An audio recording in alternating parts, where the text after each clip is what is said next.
Many people today, when they find themselves frustrated by the inability of science to answer some of the deepest questions of our time, are looking to the past. We are reaching a confluence of tipping points in fundamental systems. There's tipping points in the energy system, there's tipping points in the climate systems of the planet, there's tipping points in terms of the financial system, food production, water issues. We're at the moment when all of these things converge, that time when the world is either destroyed or made new or both. Every world culture has always had its own prophecies of an end times. I think it's only natural that people are feeling a connection between our cultural traditions with what is happening in the world today.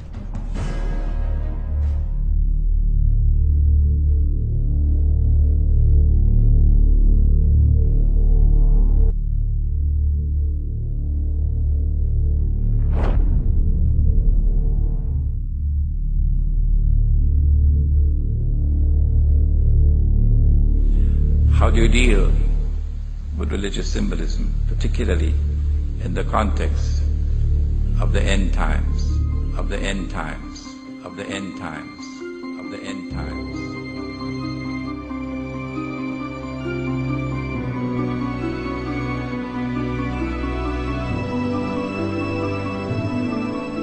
The Blessed Prophet sallallahu ta'ala alayhi wasallam declared,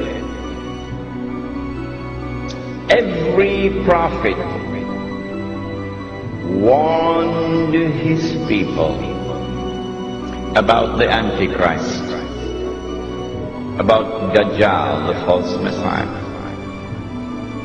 And the prophet Noah warned his people. But I say to you something that none have said before me. The Antichrist sees with one eye, his left eye. He's blind in the right eye. It looks like a bulging grape. But your Lord is not one-eyed.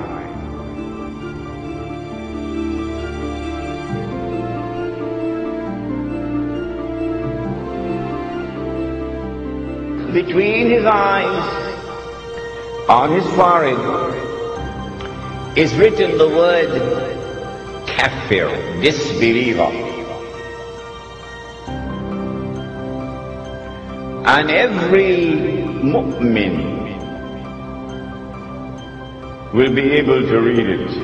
A mu'min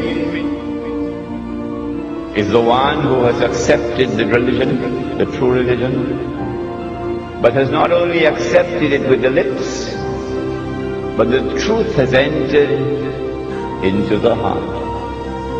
The one who has faith is a mu'min.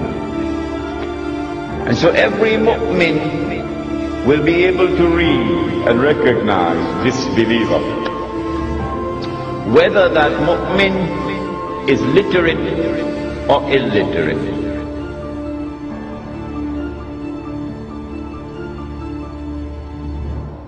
Well, then why is it that the one who is a disbeliever cannot read?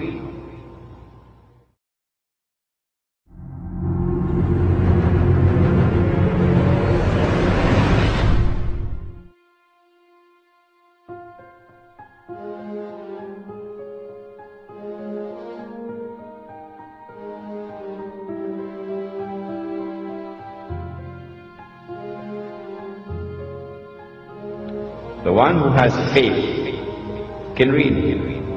The one who has no faith cannot read. So maybe we should send him to the eye specialist to have his eyes examined.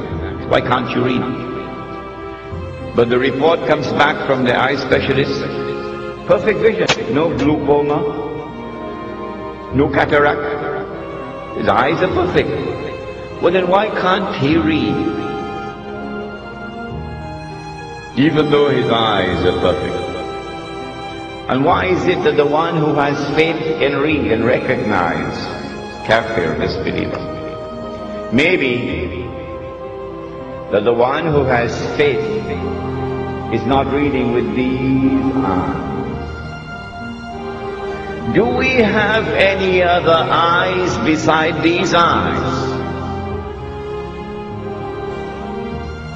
Do we have any other ears beside these ears? Do we have any other means of acquiring knowledge other than through sense perception and rationality?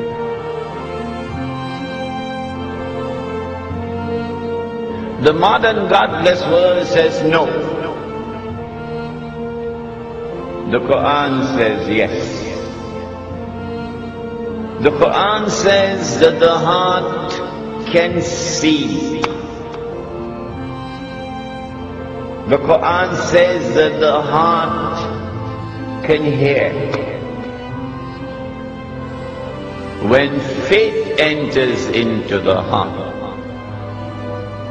then Allah puts noor in the heart, light. And with that light, the heart can see what these eyes cannot see.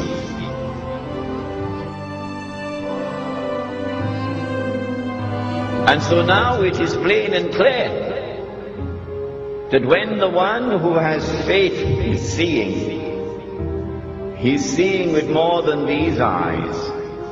He's seeing with the heart. And so now it is also plain and clear that when Dajjal sees with the left eye, it symbolizes external vision. And when Dajjal is blind in the right eye, it symbolizes internal blindness. With this introduction, we understand now that when we're dealing with the subject of the Antichrist, there is a lot of symbolism involved in it.